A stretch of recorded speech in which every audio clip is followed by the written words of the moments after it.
शाम के 7 बज रहे। नमस्कार, न्यूज 24 पर सबसे बड़ा सवाल में आपका स्वागत है। आपके साथ मैं हूं मानक गुप्ता। गुजरात सरकार ने आर्थिक तौर पर कमजोर यानी गरीबों को सरकारी नौकरियों और सरकारी कॉलेजों में 10% आरक्षण देने का ऐलान किया है।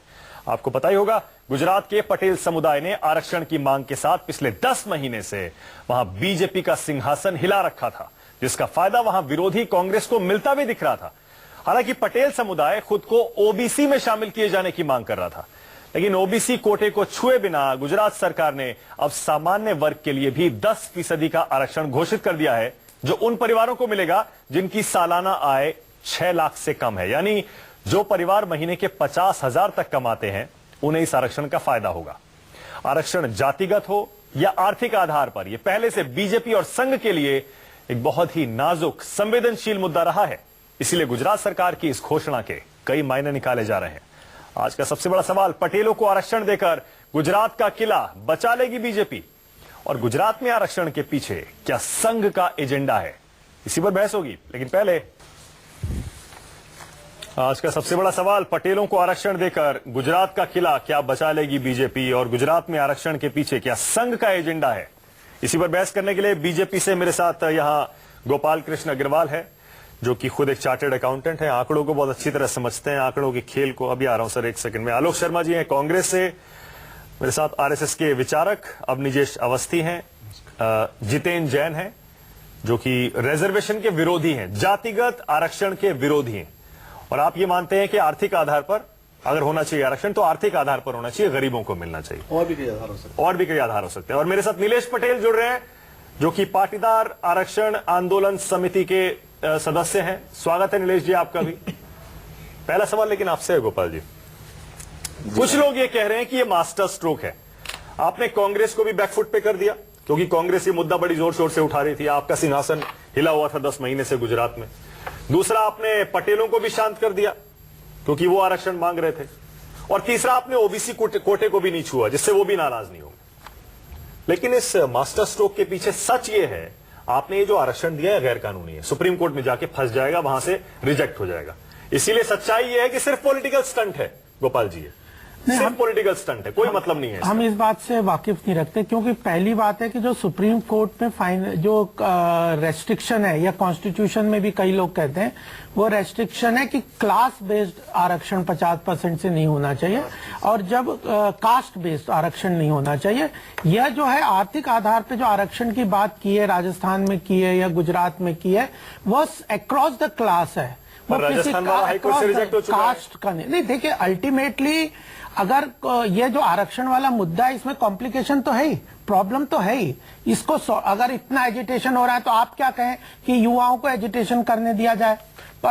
जाट का आंदोलन हो रहा है हरियाणा में, गुर्जर आंदोलन हो रहा है राजस्थान में, पाटीदार आंदोलन हो रहा है। मतलब फायर फाइटिंग के लिए एक बार कह रहे हैं, जैसे आपके विरोधी कह रहे हैं लॉलीपॉप थमा दिया। नहीं, बिल्कुल नहीं, लॉलीपॉप थमा दिया आपने। लॉलीपॉप नहीं है, एक सॉल्यूशन की तरफ बढ़ने के लिए एक रास्ता है, जिसके के लिए हमें लगता है कि सुप्रीम कोर्ट भी मानेगा अल्टीमेटली। नहीं, अच्छा एक सेकंड, क्योंकि जितेंद्र जी ने काफी इस पे रिसर्च किया, मैं चाह रहा हूँ थोड़ी सी क्लैरिटी हो जाए। मैं तो कह रहा हूँ ये कास्ट बेस्ड नहीं है, इसलिए हमारे हिसाब से सुप्रीम कोर्ट में इसको सपोर्ट मिलेगा। ऐसा जितेंद्र जी, मैं आपसे ये पूछ रहा हूँ, क्योंकि आपने काफी रिसर्च और काफी काम किया है इस पे। सुप्रीम कोर्ट ने 50% का कैप लगाया हुआ है कि आप 50% से ऊपर रिजर्वेशन नहीं दे सकते। कास्ट बेस्ड 49.5% गुजरात में पहले से मिला हुआ है, बता दूं 10% और होता है। ये कहीं नहीं लिखा है कि caste based, handicap quota, Kashmir quota को छोड़कर 50% ओवरऑल सीटिंग रिजर्वेशन के ऊपर है। पहली बात, आर्थिक आधार पर जो आरक्षण है, मैं इसका समर्थक हूं, मगर वो आर्थिक आधार पर जो आरक्षण है वो 50% के अंदर ओबीसी कैटेगरी में दिया जाना चाहिए।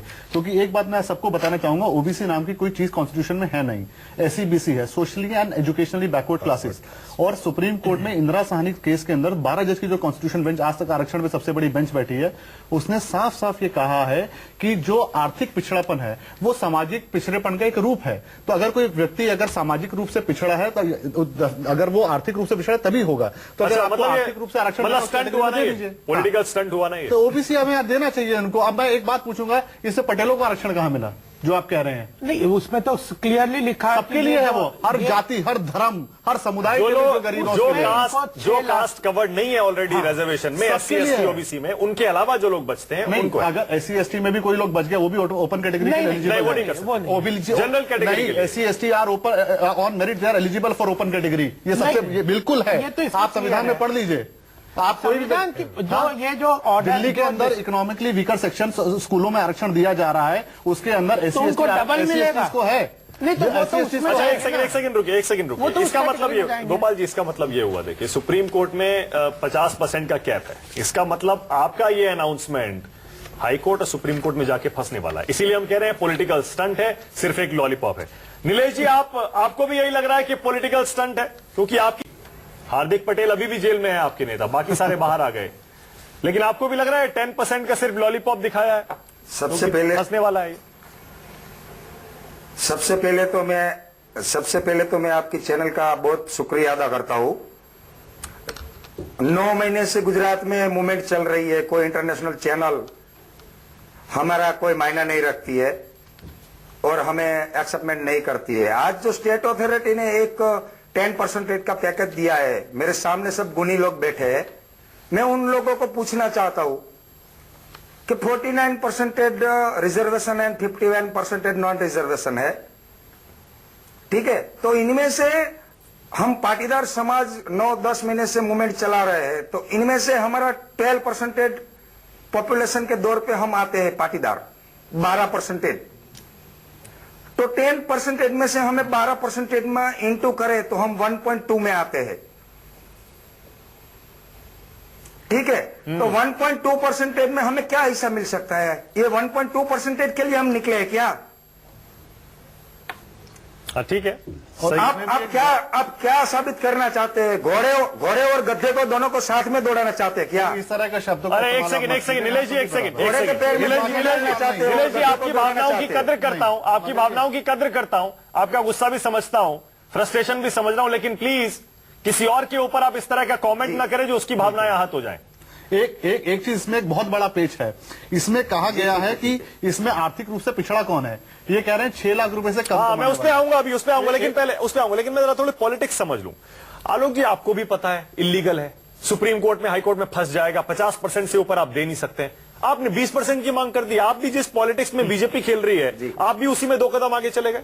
नहीं, देखिए, मैं समझता हूं कि जब भारतीय जनता पार्टी आई है, चाहे वो 1991 में वीपी सिंह के समय में बीजेपी ने सपोर्ट देकर वो सरकार चलाई हो, मंडल कमीशन आया हो, चाहे राजस्थान का गुर्जर आंदोलन रहा हो, और चाहे जाटों की हिंसा हरियाणा में रही हो, और चाहे अभी पटेल आंदोलन हमने देखा गुजरात के अंदर, बीजेपी आती है, पहले आरक्षण के लिए हवा देती है। अरे भाई, आपको अगर यही रिजर्वेशन देना था, यही लॉलीपॉप देना था, तो 20 लोग मर गए, 20 से ज्यादा वहां पर, इतनी सरकारी संपत्ति का नुकसान हो गया, तमाम लोगों के ऊपर सिडेशन तक के चार्जेस लग गए, लाठी चार्ज हो गए, उसके बाद आपने लॉलीपॉप दिया। मैं केवल ये कह रहा हूं कि कांग्रेस पार्टी जो डिमांड कर रही है वो ये कर रही है कि आप कॉन्स्टिट्यूशनली उसको चेंज कीजिए। हमारा 2009 का, 2004 का दोनों अगर मैनिफेस्टो देखेंगे आप, कि कॉन्स्टिट्यूशनली पहले चेंज कीजिए। हमने भी जाटों को मतलब पार्लियामेंट में, हाँ, आप सपोर्ट करेंगे? पार्लियामेंट में आपकी पार्टी सपोर्ट करेगी? पार्लियामेंट में अगर आर्थिक आधार पर होता है और वर्तमान के रिजर्वेशन को एज इट इज रख के, उसके अलावा अगर दिया जाता है, तो कांग्रेस पार्टी आर्थिक आधार पर सपोर्ट करेगी। तो आर्थिक आधार पर क्यों दिया जाना चाहिए? क्यों जाति, या तो आप जाति का विरोध कीजिए और जाति पे भी देंगे, आर्थिक पे हर तरीके से वोट लेंगे। ये कहां तक ऐसा नहीं है? देखिए, जो अगड़े लोग हैं उसमें आर्थिक तौर पर जो पिछड़े हैं, अगर उनको भी फायदा मिले तो इसमें नुकसान बढ़िया। मैं एक सवाल पूछूंगा, नुकसान ओबीसी रिजर्वेशन के ऊपर एक कैप है कि कोई भी व्यक्ति का 6 लाख रुपए से ज्यादा कमाता है तो क्रीमी लेयर के अंदर आएगा। तो मतलब 6 लाख रुपए से ज्यादा कमाने वाला व्यक्ति क्रीमी लेयर है। 50,000 महीना, 10 लाख है। यहाँ ये कह रहे हैं 6 लाख रुपए से कम कमाने वाला आर्थिक रूप से पिछड़ा है। तो मिडिल क्लास कहाँ है? ओबीसी कह रहा है 6 लाख से कम कमाने वाला पिछड़ा है। आज ये राजनीतिक नेता कह रहे हैं कि 6 लाख तक उससे ऊपर कमाने वाला ओबीसी के अंदर क्रीमी लेयर है। तो वोट मांगने के लिए आपने 1 रुपए का भी डिफरेंस नहीं छोड़ा। देखिए, मैं जितने एक वोट ना मिस हो जाए। मैं समझता हूं कि भारतीय जनता पार्टी को क्लैरिफाई करना चाहिए कि आप मेरा लाख वाला आपकी गवर्नमेंट का है, मनमोहन सिंह सरकार का है। 6 लाख की जो लिमिट ओबीसी में रिवाइज करी है वो तो मनमोहन सिंह सरकार ने करी है। नहीं, आप चाहते हैं कि वो 6 लाख की लिमिट भी ना रहे? मैं तो कर रहा हूं उसे कम करना चाहिए। 6 लाख रुपए कमाने वाला कहां गरीब हुआ? मैं वही कह रहा हूं कि अगर आपका 6 लाख का लिमिट है, उसको कम करने की बात कीजिए। उस तो पर काम करना चर्चा आप मानेंगे? उस पर चर्चा कीजिए, बिल्कुल मानेंगे। आप उसको चर्चा करने के लिए प्रस्ताव लेके आइए। अच्छा, एक सेकंड, आलोक जी, आप वो ये कह रहे हैं आपने ही किया था। प्रॉब्लम ये आप अपनी बात का विरोध करेंगे? सर, में विरोध की बात नहीं आप है। अपनी बात का विरोध अरे करेंगे? सर, कॉन्स्टिट्यूशन एक बार बना, उसमें 400 अमेंडमेंट हो गए, तो क्या विरोध हो गया क्या? आप गलती मान रहे हैं? गलती करने के आप बाद गलती मान रहे हैं कि आपने गलती की है? आप गलत रूप में उसको सर, गलत मैं ये कह रहा हूं आलोक जी, मैं आपकी बातों से ऐसा समझ रहा हूं, आप ये कह रहे हैं। 2.5 लाख का हाँ नीलेश जी, एक सेकंड नीलेश जी, एक सेकंड। मैं समझ रहा हूं आलोक जी अरे आपकी सर, बात से। भारत आप सर- ये कह रहे हैं जातिगत आरक्षण को नहीं छुआ जाना चाहिए। बिल्कुल। उसके अलावा जनरल कैटेगरी में आर्थिक रूप से कमजोर लोगों को 10%, 20% अगर आरक्षण देना चाहती है सरकार, सरकार चाहे आपकी उसके पार्टी ऊपर एक कमेटी बने और उसके पूरी तरह से उसके ऊपर चर्चा हो। संविधान में बदलाव करके बिल्कुल। ये किया जा सकता है। आपकी किसी भी पार्टी तरह से। पार्लियामेंट में सपोर्ट यही करेगी। बात संघ प्रमुख कह रहे हैं आज कि एक बार कहना- आरक्षण के ऊपर चर्चा नहीं, हो जाए जीतन जी, कि जीतन क्यों जी। अगले वर्ग के अंदर पिछड़ा जीतन बनने जी। की होड़ लगी है। एक बार पता चल जाए कि क्यों हमारे उन्होंने अग्रिम क्या समाज कहा को था, पिछड़ा बनने की होड़ उन्होंने लगी क्या है। कहा था वो एक अलग चीज थी, लेकिन मैं कहना चाहता हूं कांग्रेस पार्टी का स्टैंड बिल्कुल पूरी तरह से क्लियर है। वर्तमान का रिजर्वेशन चलना चाहिए, उसके अलावा और आरक्षण देना चाहिए। जिस तरह से आर्थिक तौर पर जो सर, लोग मेरिट वाले अगड़े कहाँ पिछड़े जाएंगे? हैं, मेरिट वाले कहाँ अगड़ों जाएंगे? अगड़ों में जो नहीं, पिछड़े हैं, जनार्दन द्विवेदी ने ऐसी बात कही अगड़ों कि में साइडलाइन कर दिया। कोई बात नहीं ना, आप मेरी चिंता मत कीजिए, आप अपना कोर्ट का केस लड़िए।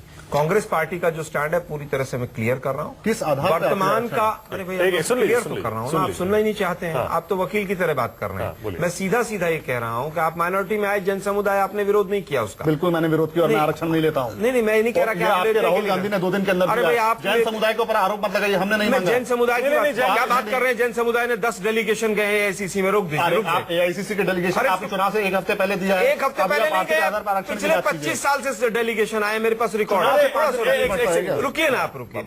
मैं केवल ये कहना चाहता हूं जो वर्तमान का आरक्षण है वो चलता रहे, और आर्थिक तौर पर जो अगड़ों में पिछड़े हैं उनको रिजर्वेशन के लिए बीजेपी अगर पॉलिसी लाती है, उस पर कांग्रेस पार्टी ठीक है, जरूर चर्चा ठीक है करेगी। आपकी। अब निजेश जी, एक आरोप ये लग रहा है, गोपाल जी मुझे पता है आप भी बोलना चाहेंगे। आरोप ये लग रहा है कि गुजरात को एक प्रयोगशाला की तरह एक बार फिर से इस्तेमाल किया गया है। आरोप ये लग रहा है कि पहले पाटीदारों के इस आंदोलन को हवा दी गई और उसके बाद अब ये 10% का जनरल कैटेगरी में इकोनॉमिकली बैकवर्ड क्लासेस के लिए रिजर्वेशन आपने अनाउंस कर दिया, क्योंकि आप असल एजेंडा अपना बड़ा वाला उसे धीरे धीरे गुजरात से निकाल के पूरे देश में लागू करना चाहते हैं, जो संघ प्रमुख अपने मुंह से भी कह चुके हैं कि समीक्षा होनी चाहिए। असल एजेंडा क्या है? असल एजेंडा यह है कि जातिगत आरक्षण खत्म होना चाहिए और आर्थिक आधार पर हर जाति के लोग को आरक्षण मिलना चाहिए। इसमें गलत क्या है? अभी एक सेकंड। अभी तो आलोक जी ने कहा, संघ प्रमुख की बात छोड़िए आप, अभी आलोक जी ने कहा कि एक कमेटी बना दीजिए हम और तैयार वो ये तय करेगी कि आरक्षण कैसे दिया जाए। और हम भी तैयार हैं इसके लिए। नहीं, समीक्षा लेकिन वो की ये बात- कह रहे हैं कि कमेटी क्या जातिगत करेगी? आरक्षण को छुए बिना। हाँ, वो कह रहे हैं जातिगत आरक्षण को छुए बिना। बिल्कुल, बिल्कुल। केवल गुजरात के लोगों को शांत करने के लिए ना हो। बीजेपी के प्रवक्ता महोदय ने, बड़े भाई ने 2 सेंटेंस कही, हम इससे वाकिफ नहीं रखते कि कोर्ट में जाके गिरेगा कि नहीं गिरेगा। हमने तो केवल युवाओं को शांत करने के लिए झुंझुना दे दिया है। मैं अब अच्छा, अब निजेश अब मानिक जी, अब मैं बोलूंगा तो हाँ, बीच में हाँ, बोलिए, इनसे बोलिए, कहिएगा, आप बीच में ना बोलिए, बोलिए। बोलिए। ऐसा है कि माननीय सरसंघ चालक जी ने कभी भी ये नहीं कहा कि जातिगत आरक्षण नहीं होना चाहिए। उन्होंने कहा था कि इस बात की समीक्षा होनी चाहिए कि जाति के आधार पर जो आरक्षण संविधान में मिला हुआ है वो वास्तव में जिन लोगों को मिलना चाहिए था उसमें से कितने लोगों को मिला। और उन्होंने ये स्पष्टता कहा था कि जो जाति का दंश जिन जातियों ने झेला है, अगले 100 वर्षों तक भी उन जातियों को आरक्षण का लाभ मिलेगा, तब वे समानता के स्तर पर आ पाएंगी। ये ऑन रिकॉर्ड है बात। संघ जो है वो सामाजिक समरसता में विश्वास करता है, उसके लिए जाति, धर्म, पंथ, मजहब, ये तो सब सिर्फ जाति चीजें, के आधार पर होना चाहिए, आरक्षण नहीं होना चाहिए। जिन जातियों ने लगातार अपनी सामाजिक विद्रूपताओं के कारण जातिगत दंश झेला है, वो कैसे आएंगी समानता पर? वो ऊपर कैसे आएंगी? वो कैसे आएंगी? लेकिन समीक्षा होनी चाहिए। मैं- नहीं, हाँ, नहीं, एक सेकंड, अब मैंने कहा तो माने किसी बीच में नहीं बोलेंगे। आलोक जी, सुन लीजिए, बीच में सुन लीजिए। हाँ, बोलिए, बोलिए। हंसिए मत आप। नहीं, आप बताइए। हाँ, बोलिए, कंप्लीट करिए आप। हाँ, मैं बोल रहा हूँ।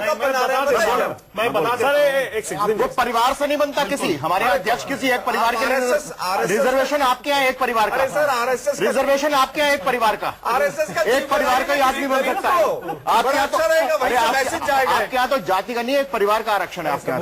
वो आपके एक परिवार से आगे नहीं निकल पा रहे। आप सर, एक करके सुन लीजिए, पहले सुन लीजिए। मोतीलाल नेहरू से लेकर के राहुल गांधी तक इनके यहाँ तो एक परिवार का आरक्षण है, लेकिन वो आरक्षण डेंगू पे चर्चा करो तो गांधी फैमिली में पहुंच जाता है। अरे हमने वो सब जगह नाम आ रहा भाई, इटली की कोर्ट कह रही है। अरे भाई, इटली की कोर्ट ने नहीं कहा, नहीं आप गलत शब्द इस्तेमाल कर रहे हैं। इटली की बिल्कुल कोर्ट कहा, ने नहीं कहा है। अरे पार्लियामेंट में कही बताइए मुझे, नहीं, इटली की कोर्ट ने नहीं कहा है। अरे आरक्षण, अरे यार एक सेकंड, अब देखिए सर, ये आप लिमिट में रहिए। देखिए यही होता है। लिमिट में रहिए।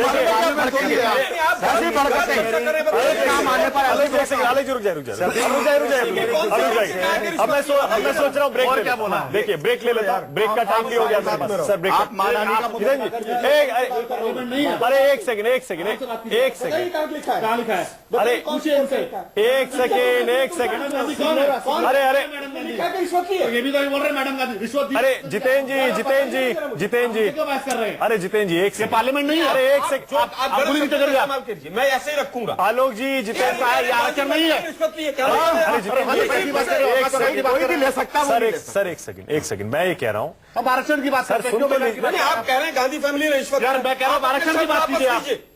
अरे एक सेकंड आलोक जी, एक सेकंड, पार्लियामेंट नहीं है सर, एक सेकंड। अरे आप जितेंद्र, जो मर्जी बोल के चले बिल्कुल कह रहे हैं, पूरा देश बोल रहा है।